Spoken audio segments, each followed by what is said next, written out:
Hello everyone, I welcome you all at अधिष्ठान IAS. अधिष्ठान IAS में आपका स्वागत है। 1.5 ईयर करंट अफेयर्स सीरीज के अंदर दिस इज लेक्चर नंबर 6, जिसके अंदर हम प्रीलिम्स बेस्ड करंट अफेयर्स पढ़ रहे हैं बहुत ही जोश के साथ और बहुत ही होश के साथ और बहुत ही ठोक कर हम करंट अफेयर्स यहाँ पे प्रिपरेशन कर रहे हैं। अभी से करने लग गए क्योंकि बच्चे बाद में बहुत ज्यादा बर्डन आ जाता है, इसलिए हम अभी से इस प्रिपरेशन के अंदर आ गए हैं। प्रीलिम्स 2025 की प्रिपरेशन में भी आपका स्वागत है। स्टार्ट करने से पहले मैं आपको ये बताना चाहूंगा कि अगर आपको इकोनॉमिक्स में थोड़ी भी प्रॉब्लम है या आपने किसी इंस्टीट्यूट में इकोनॉमिक्स पढ़ी, आपको समझ में नहीं आई है, राइट, या फिर आपको नोट्स बहुत अच्छे इकोनॉमिक्स के नोट्स आपको मिले नहीं है, ठीक है, वही सड़े गले से रिडंडेंट से नोट्स आपके पास है, राइट, तो आपके लिए ये एक नया कोर्स है जो कि बहुत इंपॉर्टेंट है।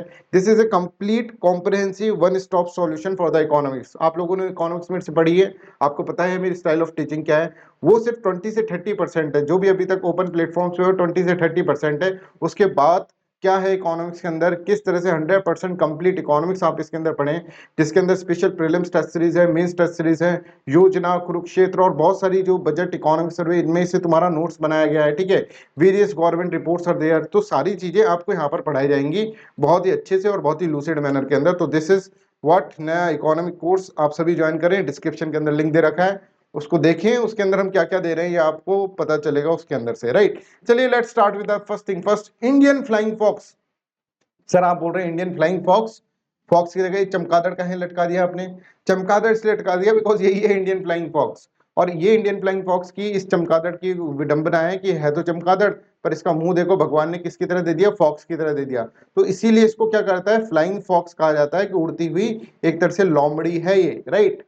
I hope this is clear. तो यहाँ पर इसके बारे में हम समझेंगे डिफरेंट डिफरेंट डायमेंशंस के अंदर, ठीक है। अभी न्यूज के अंदर ये था क्योंकि इनकी हैबिटाट डिस्ट्रक्शन हो रहा है, तो फिर ये प्रॉब्लम में आ रहे हैं, that's why it is in the news, right. तो देखो, पेट्रोपस गिगाइंटस, ये इनका नाम है, साइंटिफिक नाम। इस characters bye it's large size क्या है, और फॉक्स लाइक फेशियल फीचर्स। देखो किसी बैट को आपने इतना बड़ा नहीं देखा होगा, तो बैटमैन की तरह बिल्कुल पूरा का पूरा फैला हुआ है, राइट, और फॉक्स की तरह किसी की शक्ल, ठीक है। तो यहाँ पर देखो इसके अंदर फॉक्स लाइक फेशियल फीचर है, डार्क ब्राउन, ग्रे और ब्लैक बॉडी है, right, often with the distinctive yellowish mental. Yellowish mental मतलब ये पूरा का पूरा आप देखेंगे तो येलो कलर का है, right. I hope this is clear to everyone. और यहाँ पर अगर आप देखेंगे तो ये जो है that is Indian flying fox, ये इंडियन फ्लाइंग फॉक्स है। इसके अंदर एक और खासियत है, मेल जो होते हैं ना वो बड़े होते हैं, थोड़े ज्यादा बड़े होते हैं फीमेल से, ठीक है। ये भी इसके अंदर खासियत है, males are generally larger than females. ऐसा तो पूछा नहीं जाता, बट फिर भी आप एक बार देख लें, कहीं एक वन ऑफ द ऑप्शंस के अंदर इसको डाल दिया जाए। अब इसको मेन चीज अपन को जो याद करनी है ना, ये है कि वर्मिन्स है।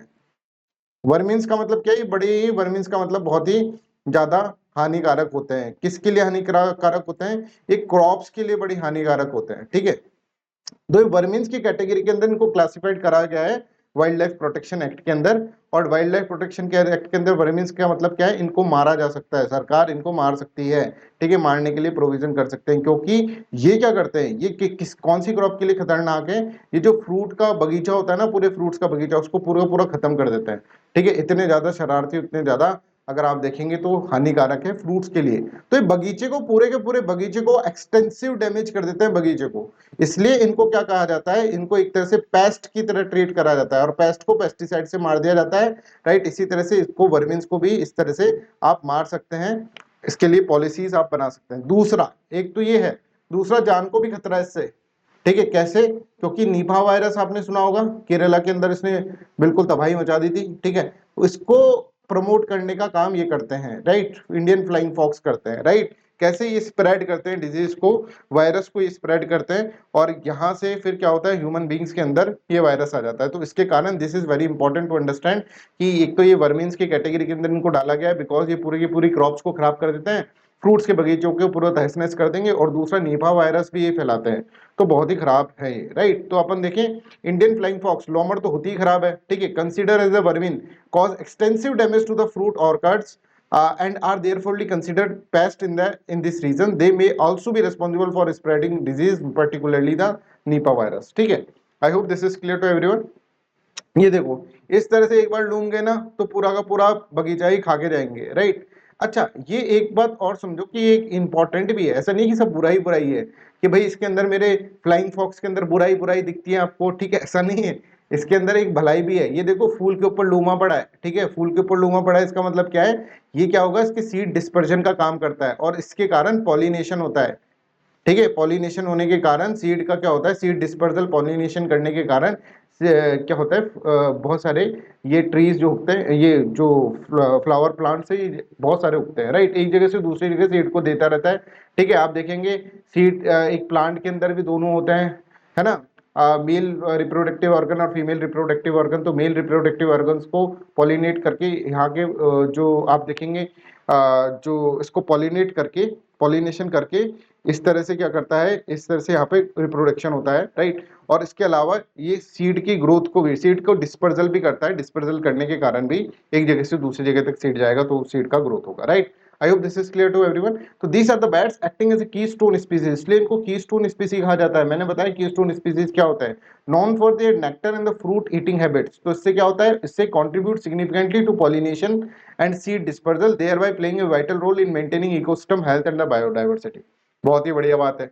इसके अलावा सर ये पाए कहाँ जाते हैं, अगर हम देखें तो पेट्रोपस गिगेंटस, ठीक है, जो कि इंडियन फ्लाइंग फॉक्स है, occurs in the tropical region of the south central Asia from the Pakistan to China and as far as south as the Maldive island, ठीक है, ये आप इसके अंदर देख लो।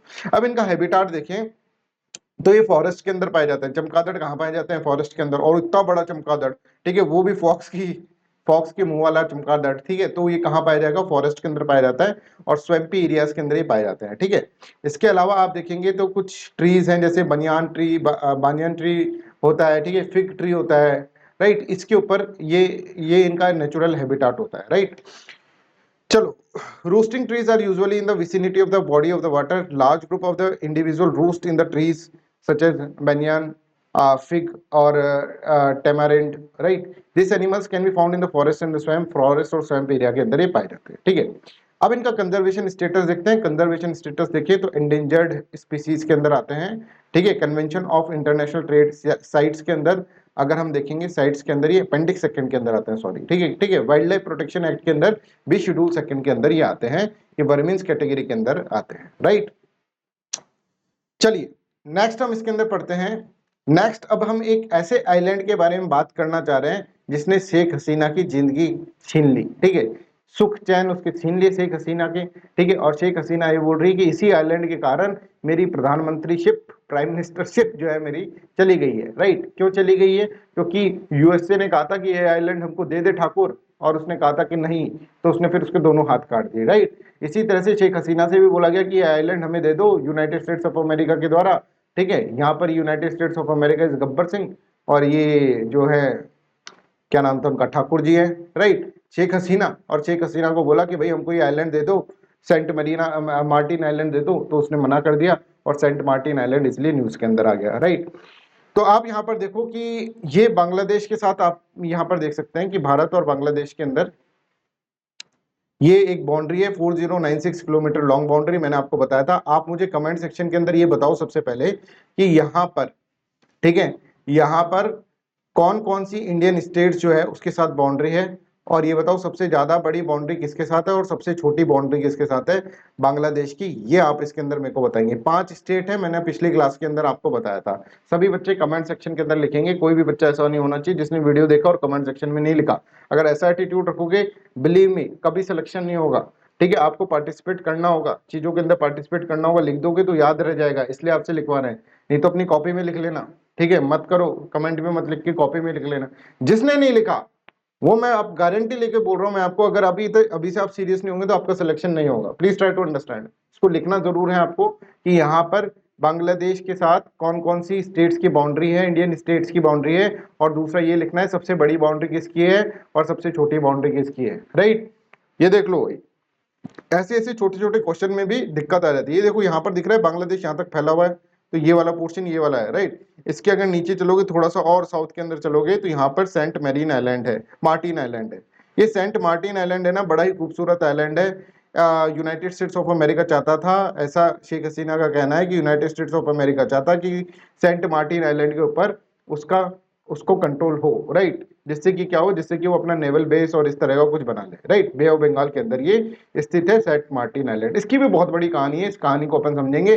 Saint Martin Island located in the north east part of the Bay of Bengal is a small coral island. ये कैसा island है? कोरल आइलैंड है, approximately 9 kilometre south of the tip of the Bangladesh southern most peninsula. ठीक है, अगर आप देखेंगे यहाँ से 9 किलोमीटर दूर, बांग्लादेश से 9 किलोमीटर दूर है सेंट मार्टिन आइलैंड। ठीक है, it is Bangladesh sole coral island, इकलौता कोरल आइलैंड ये बांग्लादेश का है जो कि कोरल से बना हुआ है, कोरल रीफ से बना हुआ है, राइट। इसको पहले है ना जिंजिरा भी बोलते थे इसको, जिंजिरा। ठीक है, पहले पुराने जमाने, इसकी खुद की एक बहुत अच्छी हिस्ट्री है, राइट। अगर आप देखेंगे तो the island is known as Narikel Jinjira. ठीक है, क्यों? क्योंकि कोकोनट आइलैंड बोला जाता था बंगाली के अंदर इसको, due to the abundance of the coconut trees here, क्योंकि यहाँ पर बहुत सारे कोकोनट ट्रीज हैं। ठीक है, तो यूनाइटेड स्टेट्स ऑफ अमेरिका की कोकोनट खाने की इच्छा थी, इसलिए वो सेंट मार्टिन आइलैंड को चाहते थे, राइट, है ना। तो देखो, it is also known as Daruchini द्वीप।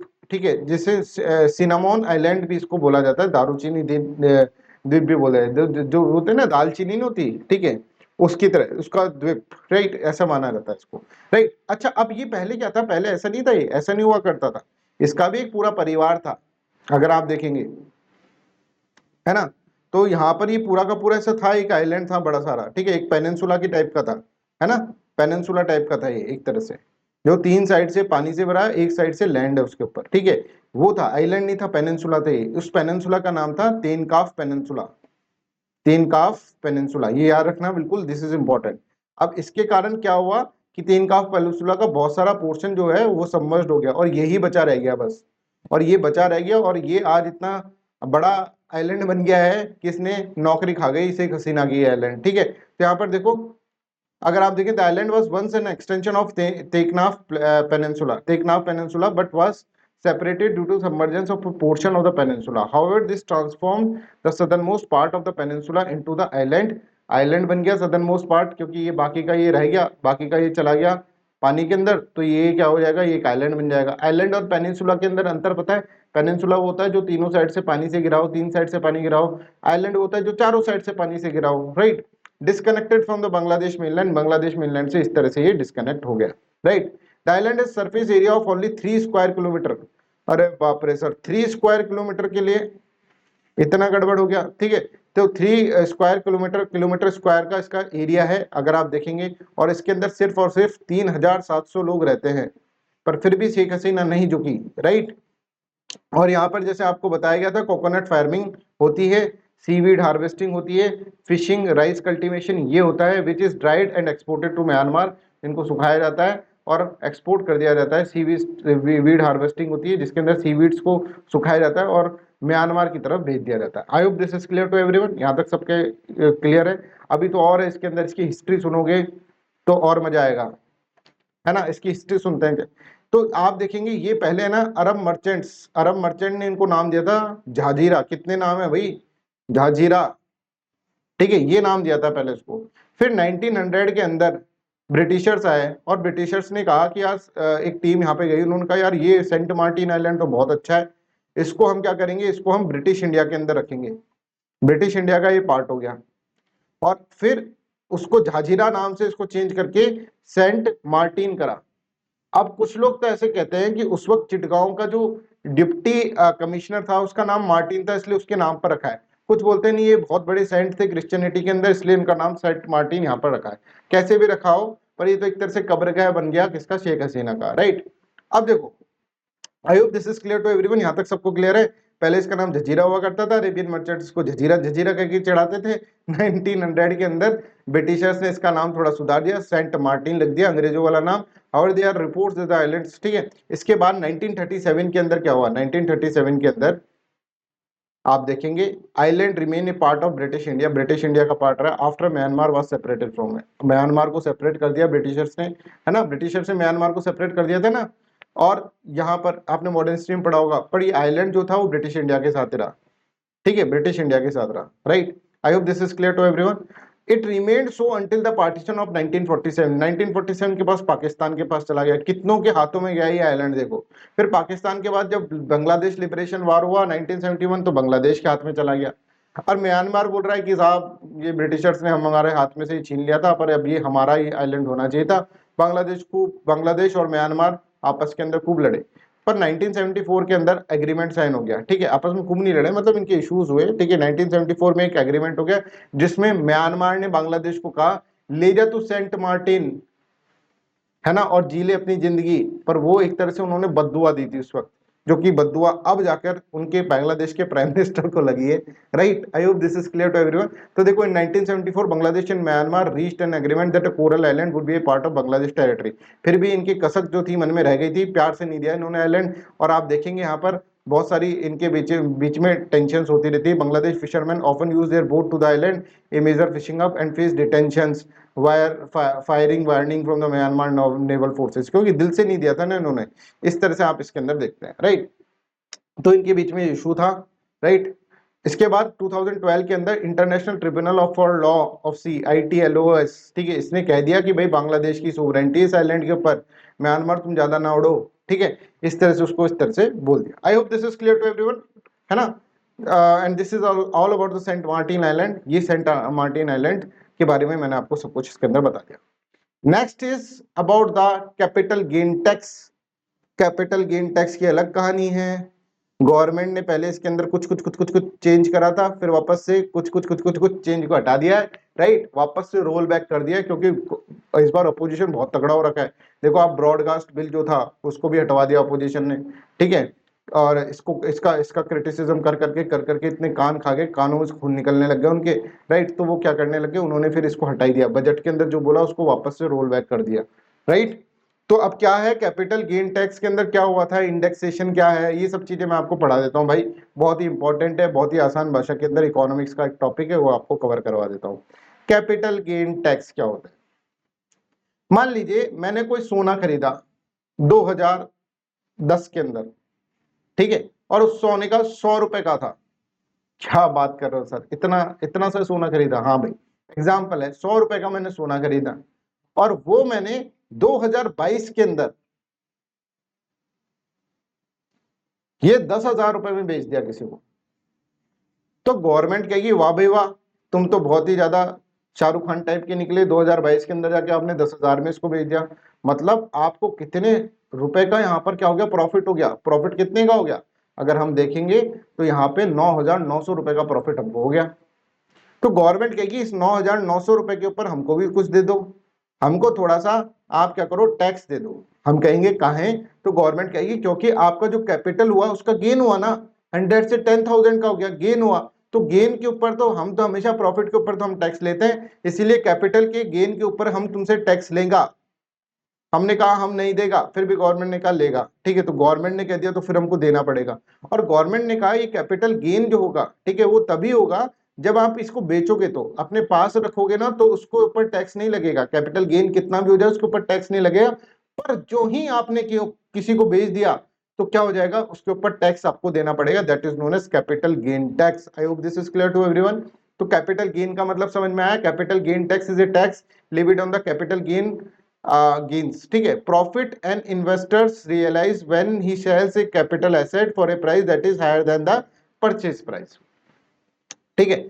अब गवर्नमेंट ने क्या करा, गवर्नमेंट ने इस तरह से इसके अंदर इनकम टैक्स एक्ट के अंदर गवर्नमेंट क्या कहती है, गवर्नमेंट कहती है सभी के ऊपर, जैसे इमूवेबल और मूवेबल प्रॉपर्टी, कोई भी एसेट हो आपका उसके ऊपर गेन हुआ है तो आपको टैक्स देना पड़ेगा। और टैक्स के अंदर दो तरह के इसके अंदर बोला गया, एक हुआ, एक तो अगर आप देखेंगे तो शॉर्ट टर्म CGST, ओ सॉरी CGT, और एक long term capital gain tax, ठीक है। Short term capital gain tax के लिए के अंदर क्या हुआ कि अगर मान लीजिए आपने छोटे समय के लिए अपना कैपिटल रखा है, एसेट रखा है, और फिर उसको बेच दिया है तो उसको short term capital gain tax बोला जाएगा। अगर लंबे समय तक के लिए लिखा है तो उसको long term capital gain tax बोलेगा। बोलो हाँ कि ना, समझ में आया। अभी शॉर्ट टर्म का क्या हुआ, यहाँ पर सीन सुनो। मान लीजिए कोई एसेट है वो 36 मंथ से कम तक आपने रखा हुआ है, ठीक है, मान लो 3 साल से कम में आपने उसको बेच दिया, राइट, तो उसको short term capital gain tax बोला जाएगा, ठीक है। और वहीं अगर ये इमूवेबल प्रॉपर्टी हुई जो मूव नहीं कर रही, इमूवेबल प्रॉपर्टी हुई जैसे लैंड हो गई, उसके लिए ये 2 साल के लिए रखा गया, 2 साल से कम का short term capital gain tax के अंदर आएगा। ठीक है, अगर आपने 2 साल से कम रखा और बेच दिया तो। इसी तरह से long term capital gain tax क्या है कि उसके अंदर 3 साल से ज्यादा और 2 साल से ज्यादा, राइट। इमूवेबल प्रॉपर्टी में 2 साल से ज्यादा, इसके अंदर 3 साल से ज्यादा, तो that is known as what, long term capital gain tax. पे long term capital gain tax लगेगा, राइट। इसका जो होगा वो 20% इसका टैक्सेशन था। ध्यान रहे, long term capital gain tax था 20% भारत के अंदर। ठीक है, तो यहां पर आप देख लो, any asset that is held for a less than 36 months is term as a short term asset. In case of immovable property 24 month, ये सब चीजें आप पढ़ लेना। इसके अलावा long term capital gain tax 36 month से ज्यादा का होता है, उसको long term capital gain tax कहते हैं। बट इन सभी चीजों के अंदर इसको 1 ईयर का टाइम पीरियड लिया जाता है। 1 ईयर से टाइम पीरियड से ज्यादा हो जाएगा तो लॉन्ग टर्म लगेगा capital gain tax, otherwise short term लगेगा, right. I hope this is clear, यहां तक सबको क्लियर हो गया। अब देखो यहां पर क्या सीन था और क्यों, क्या हुआ, इंडेक्सेशन क्या होता है ये हम इसके अंदर समझते हैं। इंडेक्सेशन क्या होता है, देखो भाई, लॉन्ग टर्म कैपिटल गेन के अंदर है ना बहुत ज्यादा मुसीबत है। क्या मुसीबत है, जैसे मैं आपको एक एग्जांपल देता हूं। मान लो मैंने 1 लाख का घर खरीदा 2010 के अंदर। सर 2010 के अंदर आपने बहुत सारी चीजें खरीदी थी, सोना भी 2010 में खरीदा, घर भी खरीदा। भाई पैसा आया था, 2 नंबर का पैसा आया था मेरे पास 2010 में, है ना। ठीक है, कॉलेज में था जब मैं, राइट। चलो 1 करोड़ रुपए का ये क्या हुआ, ये घर हो गया 2022 के अंदर। ये मैंने 1 करोड़ रुपए के अंदर बेच दिया। तो मेरे को बताओ कितना कैपिटल का गेन हुआ, 1 करोड़ माइनस 1 लाख। ठीक है, तो 99 लाख रुपीस का मेरे को क्या हो गया, कैपिटल गेन हो गया। अब मैं बहुत खुश हुआ, मेरे से ज्यादा खुश गवर्नमेंट होगी क्योंकि 99 लाख पे देना होगा। मैं कहूंगा गवर्नमेंट से, कहूंगा भाई साहब इस टाइम पीरियड में इन्फ्लेशन नहीं हुई क्या, तुम्हें वो नहीं दिखता, इतनी इन्फ्लेशन हो गई, वो नहीं दिख रही तुमको, और मेरा 1 लाख रुपए का घर 1 करोड़ में हो गया, तो तुम्हारी निगाहें ऐसे टिक गई गिद्ध की तरह मेरे 99 लाख रुपए के ऊपर। समझ में आ रहा है। तो गवर्नमेंट कहेगी आप बात तो तेरी सही है, तेरी इस बात ने मेरी आंखों में आंसू ला दिए। और गवर्नमेंट यहाँ पे इंडेक्सेशन करती है। इंडेक्सेशन का मतलब क्या है, गवर्नमेंट ऐसे कहेगी कि भाई इन्फ्लेशन को एडजस्ट करके इसका प्राइस 50 लाख रुपीज होता है। समझ में आ रहा है। तो तुम्हें सिर्फ, अगर आप देखोगे इसको, क्योंकि 1 करोड़ रुपए मतलब 50 लाख रुपीज ही तक का ही आपको यहाँ पर इसका फाइनल प्राइस इंडेक्सेशन वाला जो कॉस्ट होगा वो इस तरह से होगा, इन्फ्लेशन एडजस्ट करके। तो आपको सिर्फ 49 लाख के ऊपर क्या देना पड़ेगा, कैपिटल गेन टैक्स देना पड़ेगा। मैंने कहा हाँ ये हुई ना बात। ठीक है, तो इंडेक्सेशन ये होता है, this is known as indexation. Indexation, तो indexation is a process of adjusting the original purchase price of an asset और investment in order to neutralise the impact of the inflation on it. ठीक है, I hope this is clear to everyone. आज AC वैसे बंद हो रखा है, ठीक है, चल नहीं रहा है, खराब हो चुका है, इसलिए थोड़ा पसीने में आपको पढ़ाया जा रहा है। ठीक है, उसकी रेस्पेक्ट करो, इज्जत करो और इसको शेयर करो वाइडली, राइट। चलो मत करो, मजाक कर रहे हैं। Put simply it involves revising upward the cost of the acquisition of the asset based on the inflation over the period of for which it was held, right. I hope this is clear to everyone, सबको indexation का मतलब समझ में आ गया। अब भाई ऐसा इन्होंने क्या करा, फाइनेंस मिनिस्टर ने बजट में क्या कहा जो उसको वापस लेना पड़ गया। फाइनेंस मिनिस्टर ने कहा कि मैं जो है ना एलटीसीजी टैक्स को रिड्यूस कर रही हूँ। रिड्यूस कर रही हूँ का मतलब क्या है कि 20% टैक्स की जगह तुमको अब देना पड़ेगा सिर्फ और सिर्फ 12.5% टैक्स, टड़ा, राइट। तो इससे तो तुमको खुश होना चाहिए। उन्होंने कहा साहब हम खुश नहीं होंगे इससे। ठीक है, क्यों, क्योंकि तुम इंडेक्सेशन भूल जा रहे हो इधर। मतलब अब आपको 99 लाख रुपए के ऊपर टैक्स देना पड़ेगा, पर पहले 20% देना पड़ता था, तो अब 12.5% टैक्स देना पड़ेगा। ठीक है, मतलब ये चीज भूल जाओ तुम, ये इंडेक्सेशन वाला जो कॉन्सेप्ट था ये भूल जाओ। अब आपको 99 लाख रुपए के ऊपर टैक्स देना पड़ेगा। समझ में आ रहा है। तो देखो बजट के अंदर 12.5% इस तरह था, राइट। पर उन्होंने कहा eliminate the benefit of indexation. तो अब अपोजिशन इसके ऊपर चिल्ला पड़ेंगे कि भाई तुम, हम अपना प्रॉपर्टी बेच रहे हैं उसमें भी तुम्हें दिक्कत हो रही है ना। आम आदमी क्या करे, मर जाए क्या, राइट। क्या करूं मैं, मर जाऊं, राइट। इस तरह से ये अपोजिशन बोलेगा इसके अंदर। तो फिर वो बोलेंगे कि ठीक है यार, मत मरो मत तुम, एक काम करो कि अब 2 ऑप्शन है, या तो 20% विद इंडेक्सेशन दे दो, या फिर 12.5% विदाउट इंडेक्सेशन दे दो। ठीक है, ये कर दो। और दिस इज व्हाट कि इसके इसी चीज को बोला जा रहा है रोल बैक कर लिया गवर्नमेंट ने, है ना। गवर्नमेंट ने फाइनेंस बिल करके उन्होंने कहा 2 ऑप्शन है, जिसमें भी तुम्हारा कम लग रहा हो कैपिटल गेन टैक्स वो आप ऑप्ट कर लो। I hope this is clear. आज इतना ही रखते हैं, ठीक है, थोड़ा सा गर्मी ज्यादा है, राइट, तो इतना ही क्लास रखते हैं आज। This is all about today's class. Please share this video widely, please hit the like button if you really like this video, right. और एक काम और करिएगा, इसके शॉर्ट नोट्स बनाइए, ज्यादा से ज्यादा शॉर्ट नोट्स बनाइए, रिवीजन करिए बार बार में, ठीक है। ऐसा मत समझिए कि प्रीलिम्स में के अंदर है भाई, तब तक तो हम तो भाई बिल्कुल अच्छे से कर लेंगे तब तक, है ना, हम तो 1 महीने के अंदर पूरा करंट अफेयर्स निपटा लेंगे, ऐसा कुछ नहीं होता। जो स्टार्टिंग से आप चलोगे, स्टार्टिंग से अगर प्रिपरेशन करोगे तभी जाकर चीजें होंगी, नहीं तो लास्ट के अंदर इतनी हाबड़ ताबड़ होगी ना, समझ में नहीं आएगा क्या करें, right. So that's all for today's class, thank you so much.